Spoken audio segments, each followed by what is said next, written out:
여러분 기억이 나실지 모르겠습니다만은 2년 반 정도 전에 우리가 야외 예배할 때 제가 이 본문 말씀을 가지고 하나님의 권속이라는 말씀을 드린 적이 있습니다. 제가 그때 질문을 한 가지 했습니다. 교회를 뭐라고 생각하십니까? 교회를 어떻게 정의할 수 있겠습니까?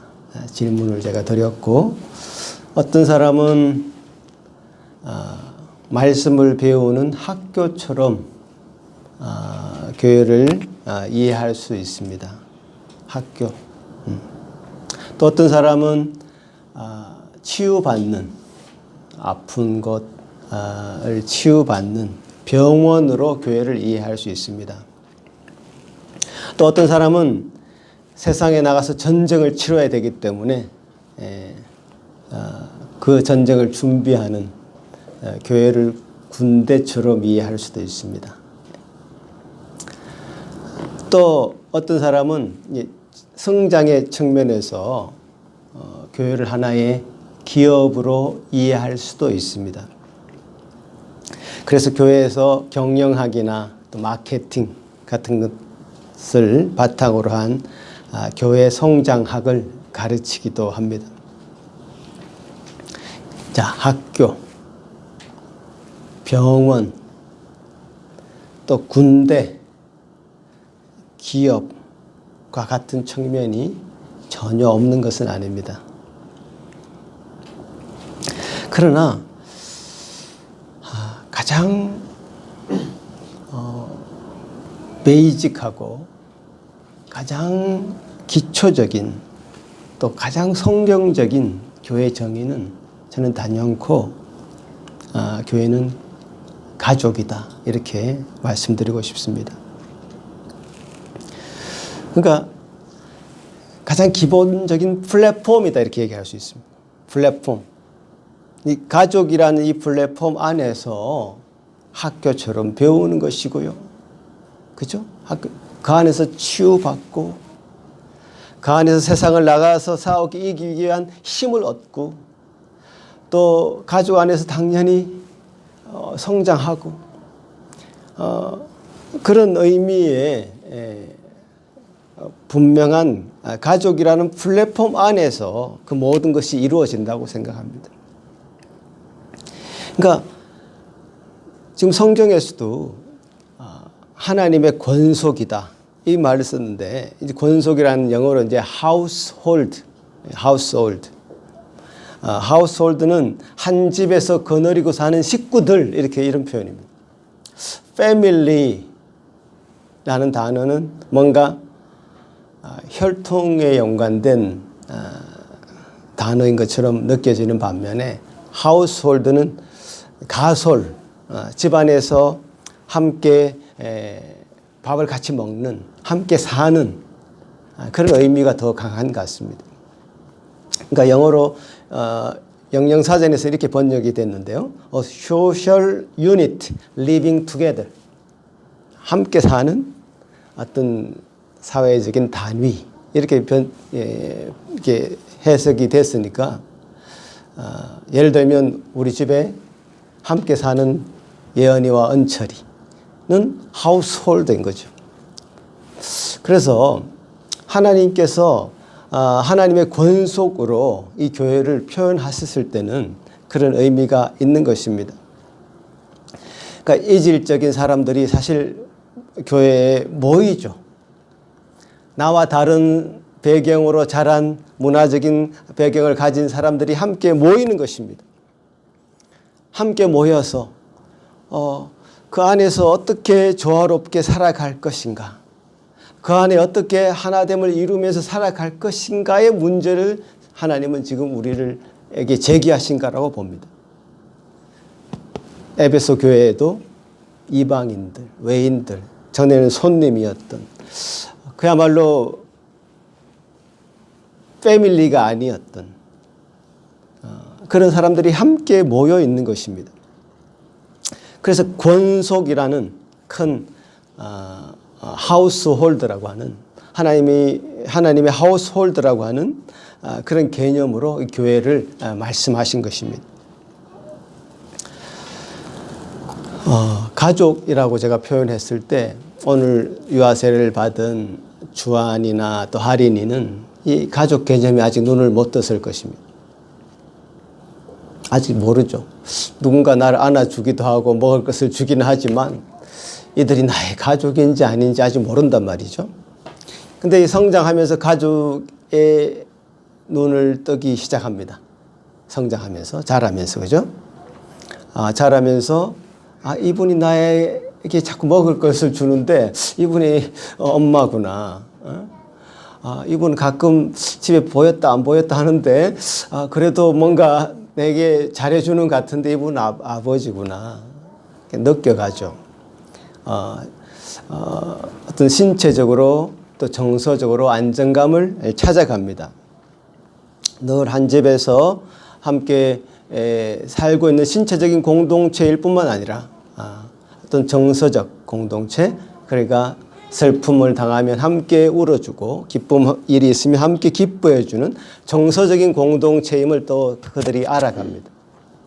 그뿐만 아니라 영적인 공동체, 하나님 중심으로 살아가야 되는 영적인 공동체임을 또한 알아갑니다. 그러나 한 가지 단서가 있습니다. 매우 정상적으로 살아간다면 이 아이들이 그 안에서 풍성한 하나님의 사랑뿐만 아니라 부모의 사랑 가운데 정서적으로 영적으로 건강하게 살아가는 자라나는 아이가 된다는 사실입니다. 저는 결코 우리 몸과 영혼이 분리되어 있다고 생각하지 않습니다. 영적으로 충만한 아이들은 정서적으로도 충만하게 되어 있습니다. 이원론이 아닙니다. 나눠져 있지 않습니다. 하나이죠. 영적으로 충만하면 우리 몸도 반응을 합니다. 가정의 안정감을 가지고 자라난 그 아이들은 그 안에 행복 호르몬이 막 솟아나는 겁니다. 행복 호르몬이 세로토닌이라고 하는데요. 그 세로토닌이 나오면 행복한 거죠. 아침에 좋은 음악을 들었을 때 그 나온 호르몬이죠. 저 숲속에 가서 맑은 공기를 마셨을 때 그 상쾌함을 주는 그 호르몬이죠. 그 호르몬을 아이들은 스스로 느끼죠. 그래서 어머니 품에서 아버지 품에서 가족의 그 따뜻함을 느끼면서 살아가죠. 그것은 영적인 공급에서 시작돼서 우리 신체가 반응하는 겁니다. 신체는 그렇게 반응하고 그 안에서 참 안정감을 누리게 되죠. 그런데 이것이 결핍이 되면 부모로부터의 그 안정감이 결핍이 되면 인간은 또 자기가 살아야 되기 때문에 다른 것에서부터 그 행복 호르몬을 추구하게 됩니다. 어떤 놀이를 통해서 추구하기도 하고요. 친구 관계에서 추구하기도 하고요. 조금 더 머리가 커지면 어떤 중독에 빠지기도 합니다. 그것이 마약이 될 수도 있고 어떤 게임 같은 게 될 수도 있습니다. 어떤 야동 같은 게 될 수도 있습니다. 그러니까 그것을 보면 그런 놀이를 하면 그것을 먹으면 행복 호르몬이 막 나오는 거죠. 세로토닌이 나오는 겁니다. 부모가 채워주지 못했던 것을 대리 만족하는 거죠. 초등학교 2학년이 쓴 가족이라는 시가 있어서 제가 한번 읽어보고 싶습니다. 이렇게 썼습니다. 엄마가 있어서 좋다. 나를 이뻐해줘서. 냉장고가 있어서 좋다. 나에게 먹을 것을 주어서. 강아지가 있어서 좋다. 나랑 놀아주어서. 아빠는 왜 있는지 모르겠다. 이렇게 이제 시를 끝냈습니다. 이 완전 그 초등학교 2학년의 눈으로 본 그 가족의 그 모습을 생생하게 드러낸 거죠. 거짓말 하지 않잖아요, 아이들이. 물론 어떨 땐 거짓말 합니다. 오늘날 아이들의 눈에 비친 가족의 모습을 상징적으로 보여줍니다. 아빠는 늘 집에 없고 가끔 노는 날에는 집에서 잠만 자고 이제 이런 모습이죠. 물론 이 아버지가 누구를 위해서 밖에 나가서 그렇게 고생하며 일하는지 이 아이들의 눈에는 느껴지지 않고 보이지 않죠. 나중에 크면 알게 되겠죠. 그렇지, 예준? 균이? 고생하고 계시는 거야. 너희들이 여기 보낸다고. 근데 아이들 꼬맹이 눈에는 그렇게밖에 안 비치죠. 그러니까 어떤 아버지 부재의 그런 환경에서 아이들이 자라나고 있는 것이죠. 아버지는 늘 집에 없고, 그죠? 그나마 아버지가 있으면 다행히 감사한 일입니다. 아버지 없이 아이들이 크는 경우도 얼마나 많습니까? 이제 그런 아이들은 가정은 원래 그런 것이다 이렇게 오해할 수 있을 수도 있습니다. 아버지가 말이 없고 가부장적인 그런 가정에서 자라난 사람들은 아버지는 늘 그런 분이다 이렇게 인식한 거죠. 아버지는 늘 무서워. 그래서 자기가 아버지가 되었을 때도 그런 아버지상을 갖게 되는 거죠. 아버지는 무서운 사람, 늘 권위 있는 사람, 따뜻하지 않은 사람 이렇게 되는 거죠. 그러니까 아이들이 어려서부터 가진 그 가정의 모습을 커서 자기가 똑같이 반복하는 것을 스스로 보게 되는 것이죠. 자, 그러니까 정상적인 가정에서 자라지 못했을 때 가져오는 어떤 부작용들을 우리는 현 시대에 많이 보고 있습니다. 물론 하나님 안에서 또 영적인 공동체 안에서 잘 회복하고 극복하는 경우도 있을 수 있죠. 분명히 그런 케이스들이 많이 있습니다. 자, 그 사실을 우리가 믿어야 되겠죠. 그런 믿음 가운데 우리가 서야 되겠죠. 자, 이 가족 공동체가 그렇다면 이 교회 공동체도 사실 마찬가지입니다.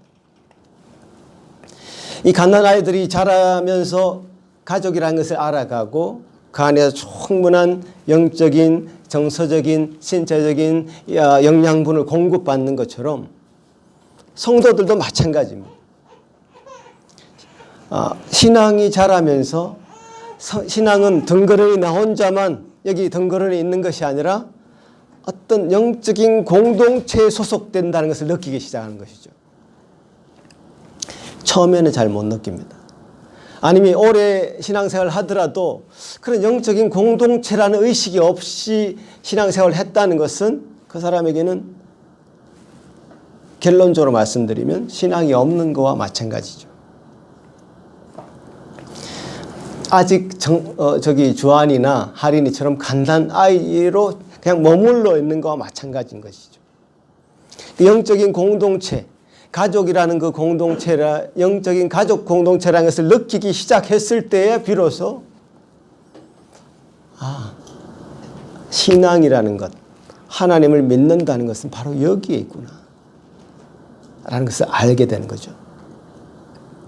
바로 그때가 진정으로 신앙이 자라기 시작하는 때란 말이죠. 그러지 않으면 늘 어린아이의 모습으로 머물러 있게 되는 것입니다. 제가 청년일 때도요, 교회가 이 가족이라는 개념이라는 것이 별로 없었던 것 같습니다. 제가 처음에 나열했던 교회의 그 정의 중에서 저는 교회는 어떤 것을 배우는 학교다라는 하는 인식이 제일 강했던 것 같습니다. 그래서 교회에서는 뭔가 배우고 가르쳐야 된다. 제자가 제자를 낳는다. 이런 모토가 있습니다.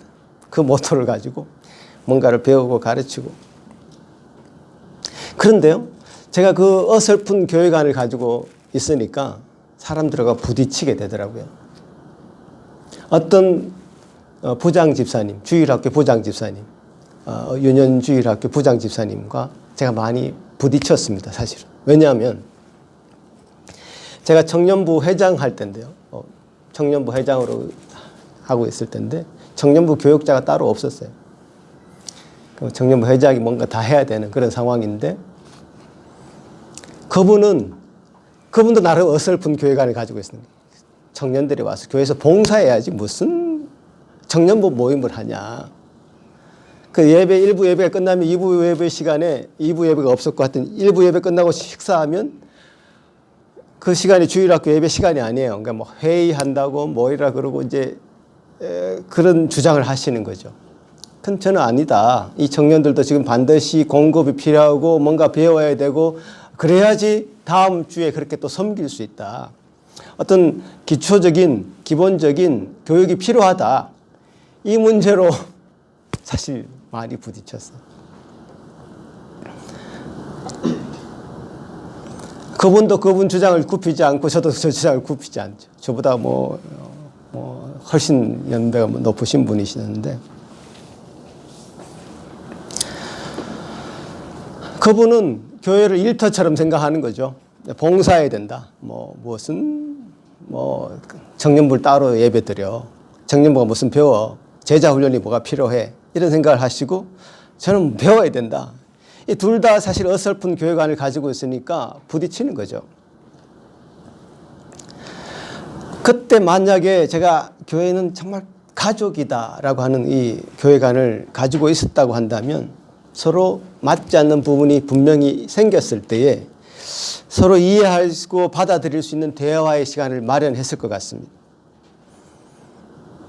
그때를 생각하면 진심으로 저의 부족함을 통감합니다. 지금도 마찬가지입니다. 어찌 지금은 완벽하다고 말할 수 있겠습니까?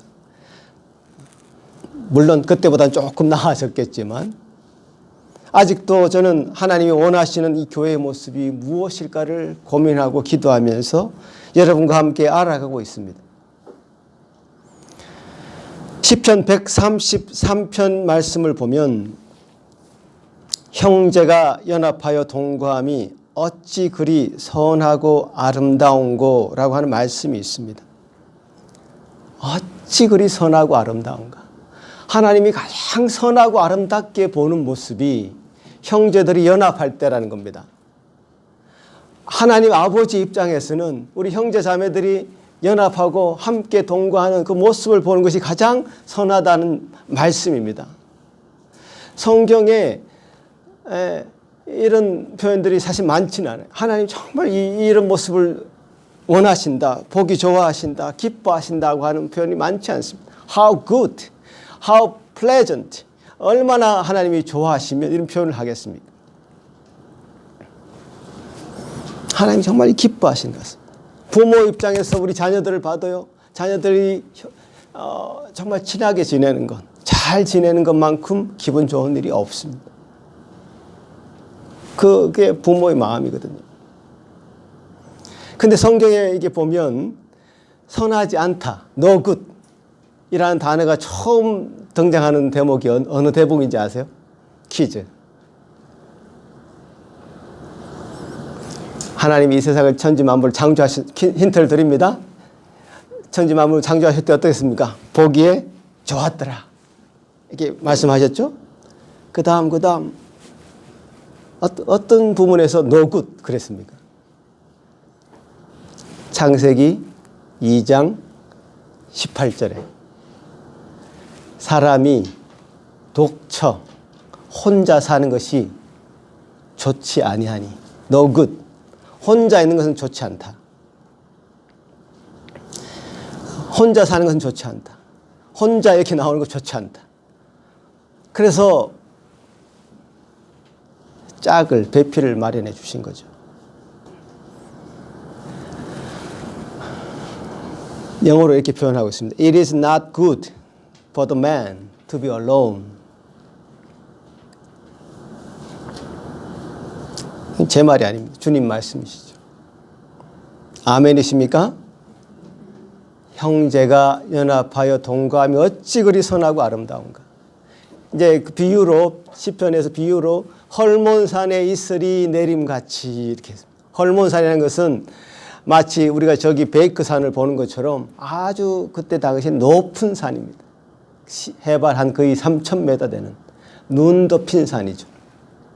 여름에는 눈이 좀 녹았겠지만 겨울이 되면 눈이 덮여 있는 아주 높은 산입니다. 이스라엘 지방은 그 높은 산이 별로 없습니다. 헐몬산이 가장 높고 다른 산들은 그냥 뭐 동네 언덕 같은 그런 산들밖에 없습니다. 사막 지형이죠.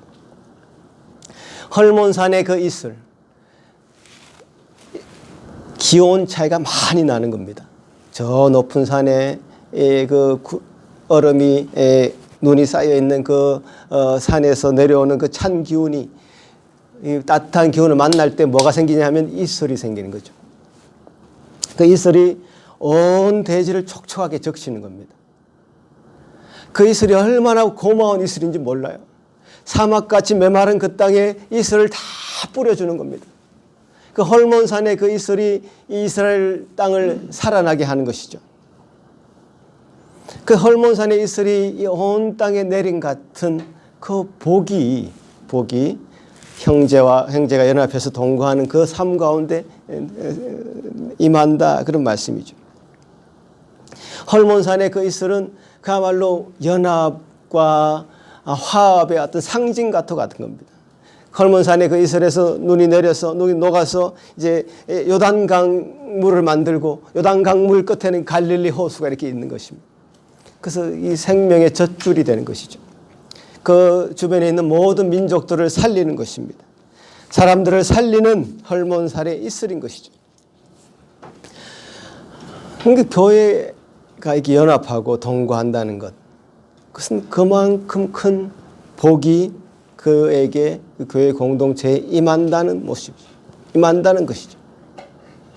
교회 공동체의 그 연합하는 모습, 그것이 정말 하나님께서는 이런 헐몬산이 이슬이 온 대지를 촉촉히 적시는 것 같은 축복된 어떤 것이다라고 설명하고 있는 것이죠.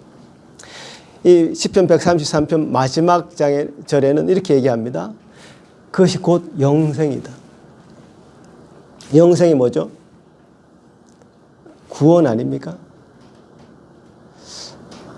그럼 그러고 보니 제가 앞에서 설명해드린 그와 일맥상통하죠. 과연 우리가 교회에서 구원을 받는다, 어떤 영생을 누린다라는 것이 어떤 것에 포인트 되고 있냐면 교회가 가족 공동체로 하나 되는 것을 느낄 때, 영적인 공동체로 하나 되는 것을 느낄 때, 그것은 곧 영생이요 구원인 것입니다.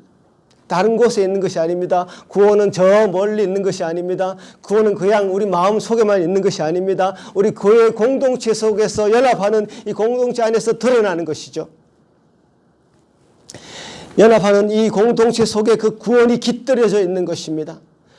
하나님의 권속이라는 이 표현은 교회의 그 완성된 모습이기도 하고 또 이 개인의 구원이 완성된 모습이기도 합니다. 가족과 같은 교회라는 것은 작은 교회를 그냥 미화하는 표어로 써서는 안 될 것입니다. 우리 교회가는 정말 가족과 같은 교회다. 가족이다. 영적인 가족이다. 라는 것을 굳게 붙잡고 가야 될 것입니다. 교회가 커져가도 이것은 변함없어야 될 것입니다. 교회는 생명을 잉태하고 낳는 곳이기에 그 생명은 나무처럼 열매를 맺게 되어 있습니다. 자연스러운 성장은 당연한 것입니다. 오늘 우리가 이 유아 세례를 했습니다. 지금 아기를 낳으면 이런 큰 복을 받으면서 유아 세례도 하고 축복 받으면서 합니다. 가장 기쁘고 감사한 일일 수도 있습니다. 교회에서 경사죠. 생명이 잉태되고 나아지고 또 그 안에서 성장하는 것. 이거 얼마나 복된 일인지요. 그러나 이것이 그냥 비대하게 커져가지고 그냥 가족이라는 것을 전혀 느낄 수 없다면 마치 그것은 가족 공동체 안에서 잘 성장된 그런 가정의 모습이 아니라 고아들을 끌어모아 놓고 1,000명, 2,000명, 3,000명 고아들을 끌어모아 놓고 이게 우리 공동체다 이렇게 말한 것과 다름이 없는 것입니다. 하우스 홀드가 돼야 되는데 스트레인저들만 모여 있습니다. orphan들만 모여 있습니다. 그게 무슨 공동체입니까?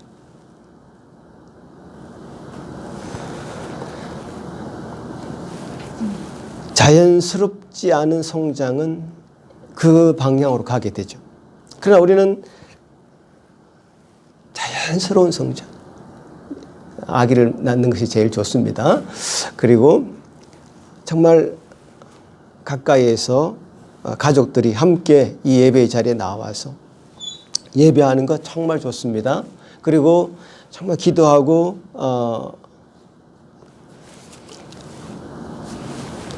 가까이 있는 이웃들도 함께 믿음으로 눈뜨게 해서 믿음의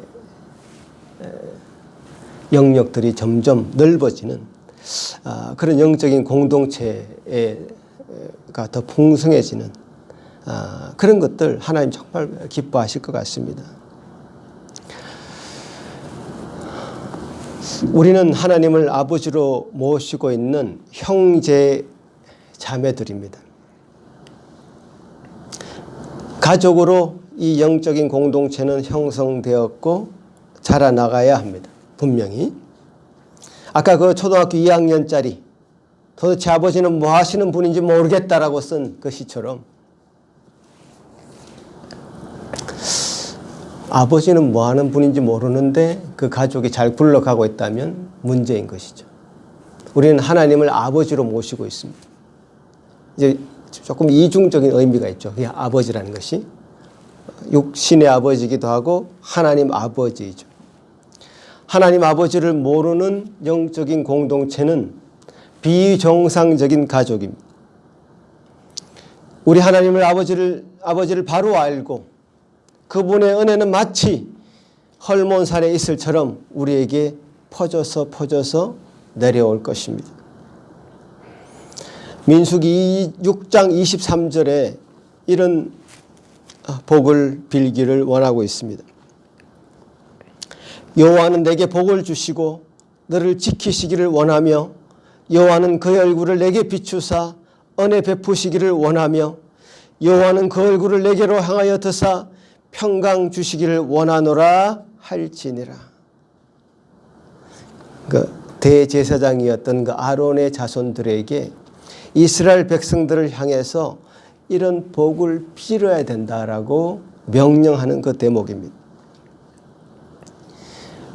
주님께서 주시는 그 은혜가, 주님께서 내게 허락하신 그 복이 내게만 머물러 있으라고 말하는 것이 아니라 각각 소속되어 있는 영적인 공동체 안에서 복을 빌어주기를 요구하고 있는 것입니다. 이스라엘 공동체에게 아론의 자손들이 그 복을 빌었듯이 이 복이 여러분에게 넘쳐나시기를 다시 한번 간절히 바라고요. 또 서로에게 이런 복을 빌어줄 수 있기를 간절히 바라는 것입니다. 이 말씀 한번 따라 하시면서 옆에 분에게 복을 한번 빌어줬으면 좋겠습니다. 손을 잡기가 좀 어려운데요. 그래도 한번 잡아 보십시오. 손을 잡으면서 한번 잡아 보시세요. 잡아 보시고 여호와는 내게 복을 주시고 너를 지키시기를 원하며 여호와는 그의 얼굴을 내게 비추사 은혜 베푸시기를 원하며 여호와는 그 얼굴을 내게로 향하여 드사 평강 주시기를 원하노라. 아멘. 그 복이 여러분 모두에게 임하기를 바랍니다. 기도하겠습니다. 고마우신 주님 감사합니다. 우리에게 복 주셔서 구원의 눈을 뜰 뿐더러 이렇게 영적인 공동체에 소속되어 있음을 알게 하시고 하나님의 권속으로 살아가게 하심을 감사드립니다. 주님, 우리가 이 하나님의 권속으로 한 사람 한 사람이 잘 자리매김하여서 하나님의 가족임을 더 분명히 알고 그 품 안에서 온전히 영적으로 더 성장하는 저희들 다 될 수 있도록 도와주시옵소서. 예수님 이름으로 기도합나이다. 아멘.